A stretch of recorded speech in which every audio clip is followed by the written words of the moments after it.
विद्यार्थियों, हम संविधानवाद का अध्ययन कर रहे थे। संविधानवाद वह राजनीतिक व्यवस्था है जिसका संचालन विधियों और नियमों द्वारा होता है, न कि व्यक्तियों द्वारा।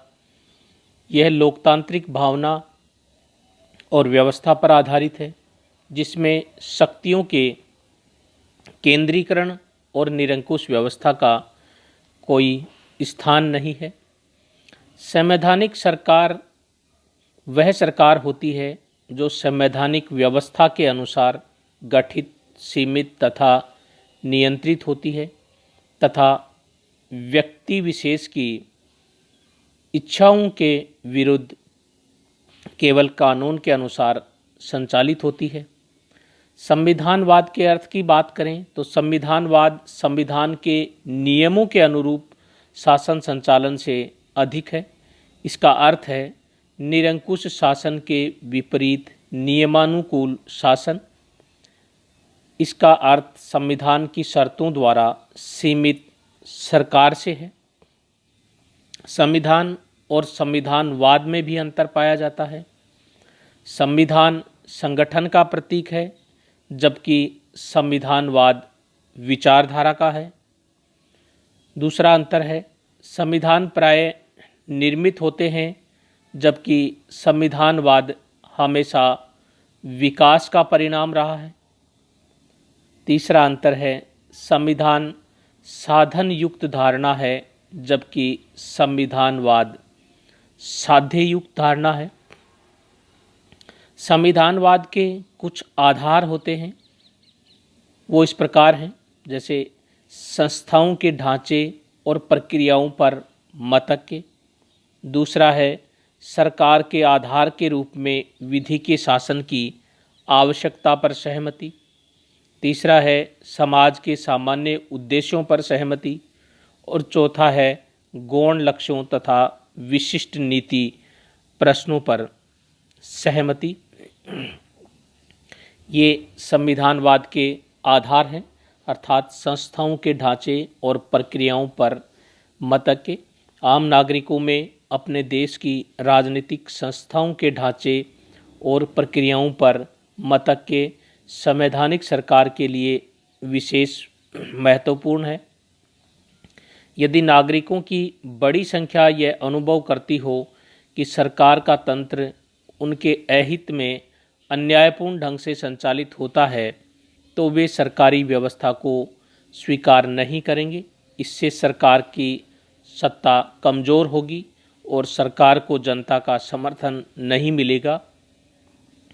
अतः संस्थाओं के ढांचे और प्रक्रियाओं पर नागरिकों में सामान्य एकता आवश्यक है और अनिवार्य है।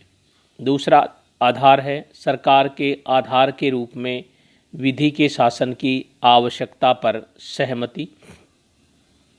नागरिकों में इस बात पर सहमति पाई जानी चाहिए कि शासन के संचालन का आधार विधि का शासन होना चाहिए, अर्थात सरकार मनमाने ढंग से सत्ता का प्रयोग न करे, बल्कि निश्चित रीतियों का प्रयोग करे जिनमें नागरिकों का पूर्ण विश्वास हो।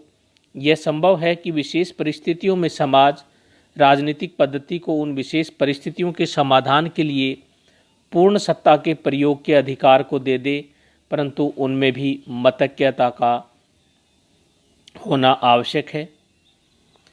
ये तभी संभव हो सकता है जब नागरिकों को अपने सरकार द्वारा किए हुए कार्यों में पूर्ण आस्था हो। नेक्स्ट है समाज के सामान्य उद्देश्यों पर सहमति। संविधानवाद का एक महत्वपूर्ण आधार यह है कि नागरिकों में समाज के सामान्य उद्देश्यों पर सहमति पाई जानी चाहिए।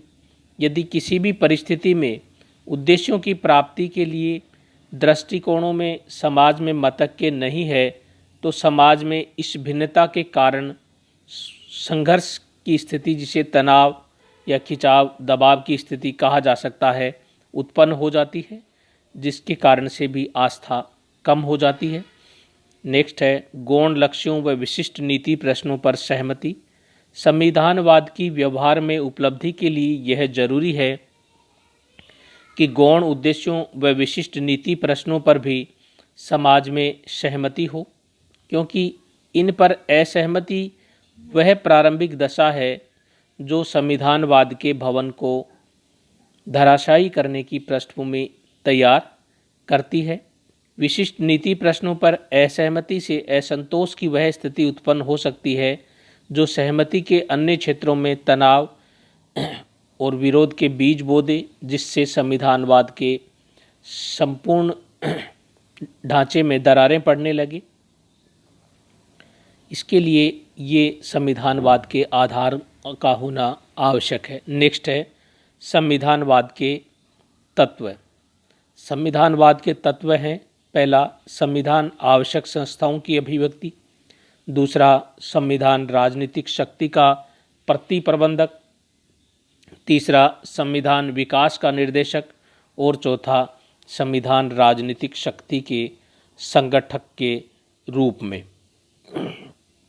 पहला है संविधानवाद का तत्व कि संविधान आवश्यक संस्थाओं की अभिव्यक्ति। वर्तमान में राज्यों में संविधान की सजीवता का मापदंड यही है कि संविधान कहाँ तक सरकार की आधारभूत संस्थाओं, व्यवस्थापिका, कार्यपालिका व न्यायपालिका तथा राजनीतिक दलों, समूहों व प्रशासनिक सेवाओं की समुचित व्यवस्था की स्थापना करता है। अगर किसी संविधान द्वारा आधारभूत राजनीतिक संस्थाओं की स्थापना व उनकी शक्तियों की स्पष्ट व्याख्या नहीं होती है तो ऐसी व्यवस्था में संविधानवाद संभव नहीं होता। दूसरा है संविधान राजनीतिक शक्ति का प्रतिप्रबंधक। संविधान स्पष्ट रूप से सरकार की शक्तियों को नियंत्रित करे, यह आवश्यक है।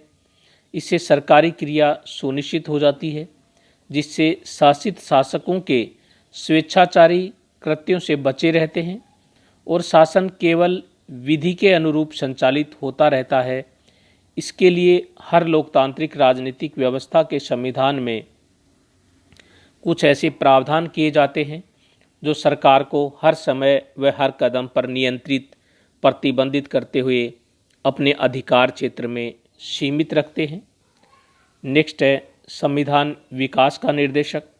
संविधान के लिए आवश्यक है कि वह वर्तमान राजनीतिक शक्ति के रूप में ही नहीं बल्कि भविष्य की राजनीतिक शक्ति के रूप में भी अपने को कायम रखे। इसके लिए जरूरी है कि वर्तमान राजनीतिक संघर्ष का प्रभावशाली ढंग से सीमांकन व ढांचा स्थापित करे और भावी प्रगति के लिए विकासोन्मुख योजना प्रस्तुत करे। समय और परिस्थिति के अनुसार सामाजिक मान्यताओं, मूल्यों व आदर्शों में परिवर्तन होता है। इन व्यवस्थाओं को व्यवहार में लागू करने के लिए हर संविधान में अपनी योजना होनी चाहिए ताकि वह समाज को दिशा निर्देश दे सके। नेक्स्ट है संविधान राजनीतिक शक्ति के संगठक के रूप में। संविधान केवल सरकार की सीमाओं की स्थापना नहीं करता, अपितु सरकार की विभिन्न संस्थाओं में शक्तियों का वितरण भी करता है। संविधान ये व्यवस्था भी करता है कि सरकार के कार्य अधिकार युक्त रहें और स्वयं सरकार वैध भी रहे। तो इसके लिए भी संविधान के द्वारा राजनीतिक संगठन के रूप में भी आधार तत्व इसका होता है। धन्यवाद।